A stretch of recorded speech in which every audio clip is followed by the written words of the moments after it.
Everybody, Gigaraptor here, and we'll be playing a little game here for the Gigaraptor Plays channel. Just to let you know, programming tutorials are still going on the regular channel, so don't worry about that. We've got Java, we've got physics coming along. So we're just going to play a little game here of Wargame Red Dragon, a game I quite like and I'm reasonably knowledgeable for. So let's get started. We're going to play the easy campaign so I can walk you through the game. Music is off, so hopefully it should be easy to hear me.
Alright, so that was the obvious intro cinematic.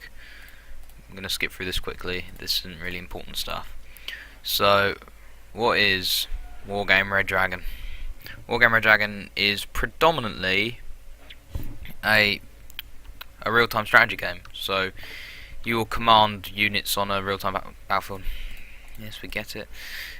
You'll command predominantly on the battlefield, but when you're playing the single-player campaign, such as we have here, we've also got a turn-based board in a sort of Total War style, although probably closer to something like Hearts of Iron 3, in that there are separate provinces and like that you'll actually, well, actually, no, I think, well, no, the battles are over individual provinces, so it's a bit closer to Paradox-like games. So we're just going to delegate our forces here from Busan around to Daegu, Yuichang and Yongdeok.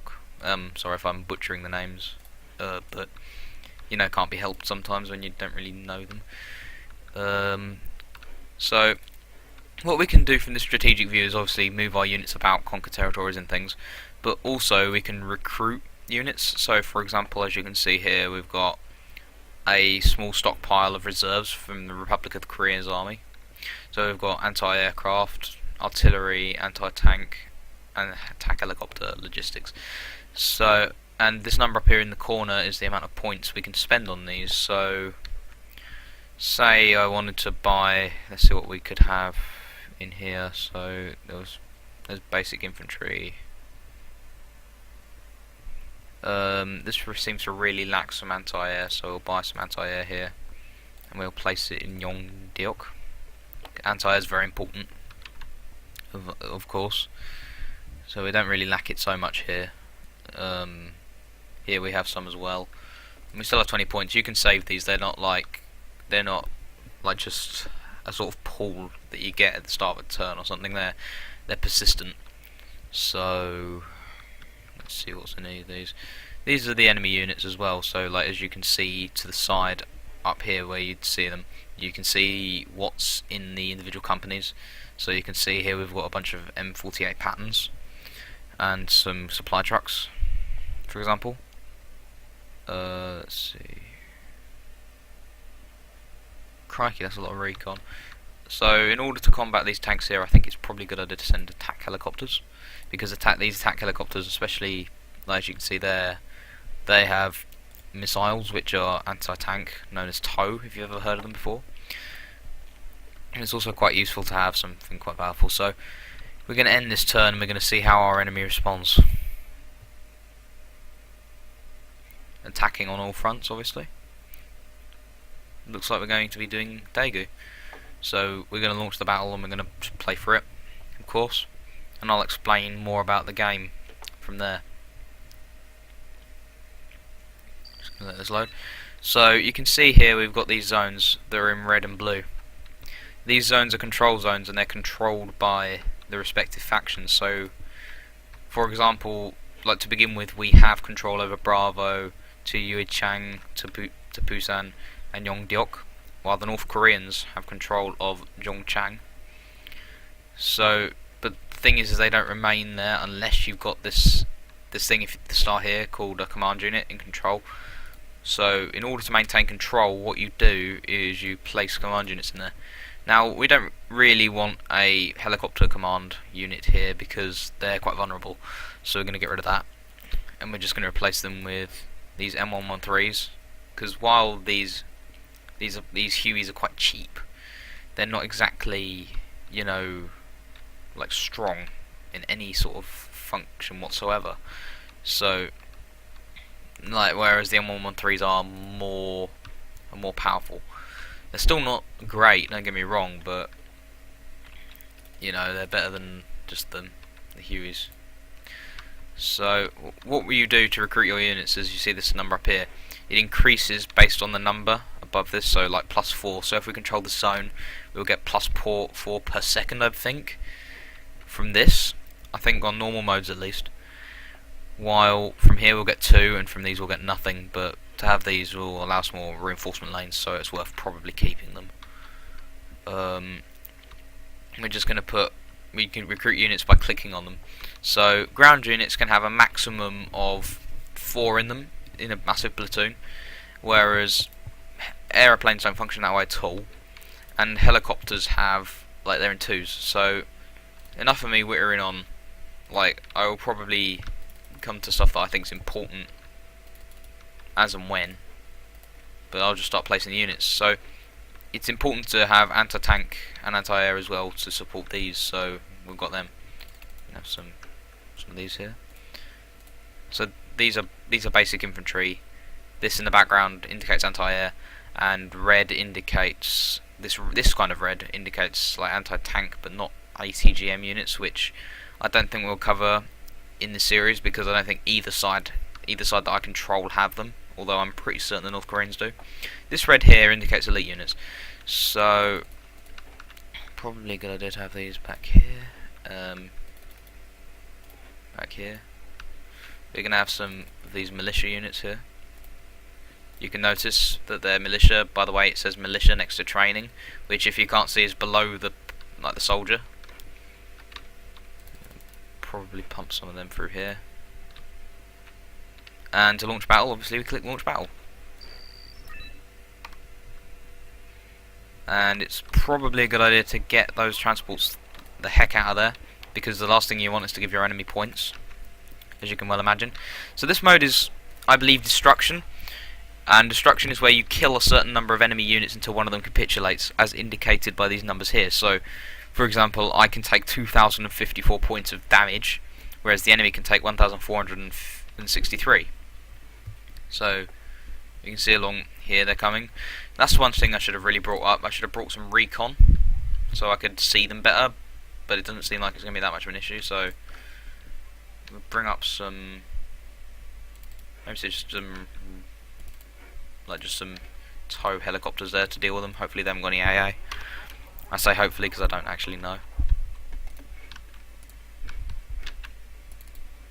Bring one up here. This is the easy campaign, so it shouldn't be too difficult. Because even though I've only got like a full. Oh, maybe not. Wait. Yeah, probably gonna lose these, but it's not like it matters. To be frank. You see, they're gonna kill these, so units will respond in a way you know sort of expect, like killing things that come into range. You don't have to command them directly. So we're just gonna move them in here.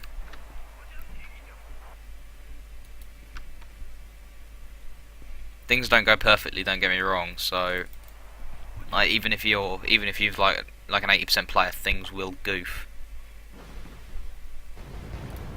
And I think anyone who's ever played this game and is watching this can probably attest to that. Well, these helicopters certainly don't live up to expectation.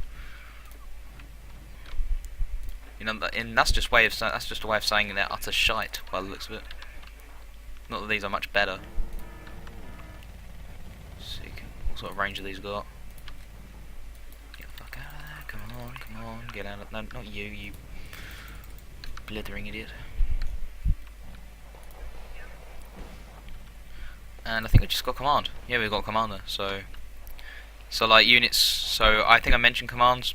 You should understand how they work. So like you just put the unit in there and it will take control. So like we've got command infantry, there's command vehicles. I was talking about all of that.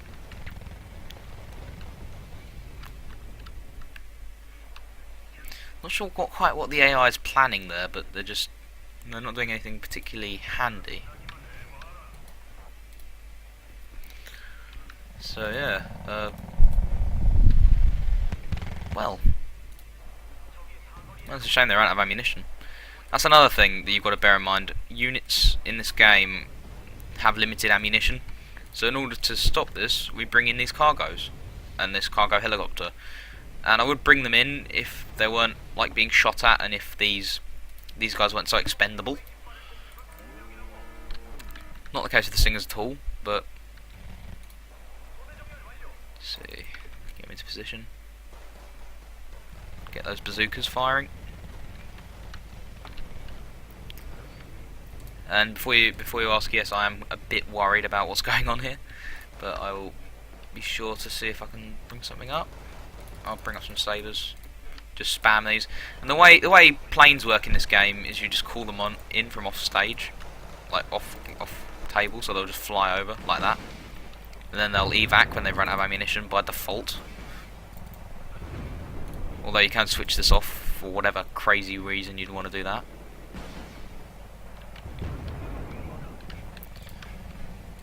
You know, actually, I'd like to ask people who play this game: does anyone actually switch off evac Winchester? In all seriousness, like why? Like I'm not sure if anybody does. Gonna have him leg it back there. We don't want him. I'm gonna kill those shilkers because obviously it's a great idea to just fly them at them. Oh, they're AOE. Oh, I thought they were radar guided. Or is that just the Soviet ones?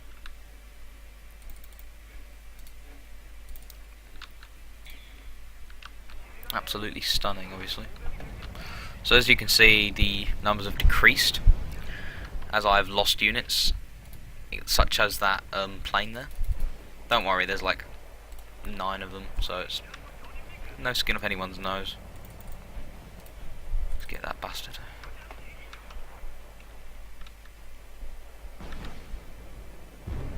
Got it. Back of the net. You see, it doesn't matter really when the planes have been manufactured in 1956 really, and this is 1987. So I'm not honestly that bothered about losing them. That's sort of like a Georgy Zhukov sort of attitude to take, but it's true, really. I don't care. I'm more worried about Stingers because they do that.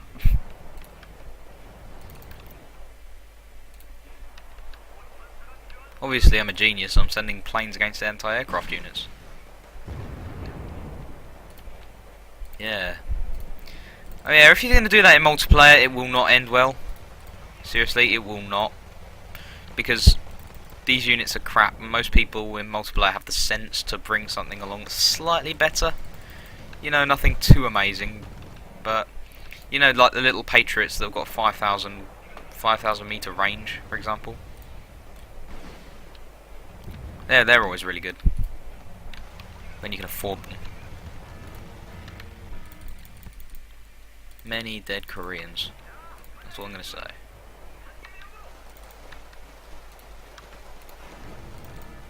To be honest, I'm surprised they didn't last. They didn't last less time. These guys. Come on. Where is it, down here or something? I don't know. Someone will no doubt tell me in the comments after I've uploaded this, when it no longer matters. No, you can F off. Yeah, you don't want to be using these really, I don't think, because while the Brownings are useful, they're 10 points, and that's 10 points the enemy could have, and that's obviously a bad thing. We've pretty much lost this sector, pretty much. Not that it mattered. We inflicted massive casualties on the enemy when we did it, and we're still very much in the game, so no skin off my nose. Right, have we got any more of those planes? No, we don't. Oh well. They served a valuable cause.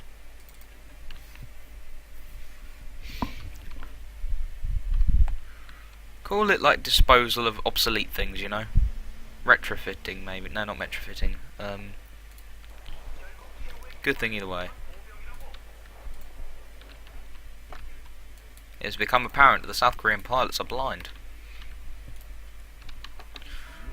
Or did I direct them towards a different unit? Probably did. Right, you can F off. Out of there. You can go in there. Yes, go for them. Might be hard to believe, but I'm expecting you to do things.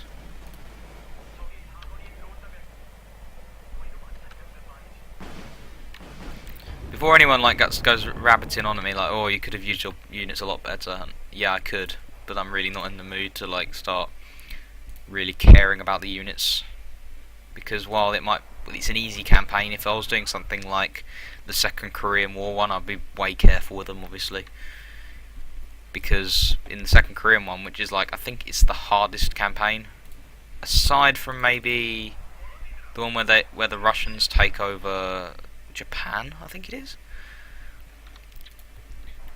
I think it's that one. I'd be really careful, and I have been.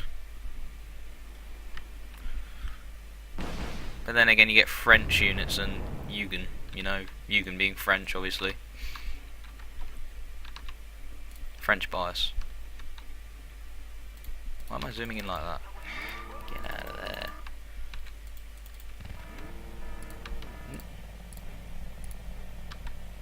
Might wanna. You die. You die. One interesting thing I think I'd like to ask, because either from people coming from my original channel where I did programming tutorials, or just people viewing this, you know, where, like, you know how they feel whenever. What sort of things would you like to see? Like, would you like to see, what sort of programming tutorials would you like to see? You know, what other games would you like me to do? You know, because I've got quite a lot of games, you can probably expect. I have quite a lot of games anyway, like, even if you didn't expect it. But, you know, just like place down in the comments below what you'd like to see me do, because this is obviously just about to end with me winning, as you can see here. I could have won a lot better, but, you know, I could have done a lot worse as well. I could be losing, like one last militiaman.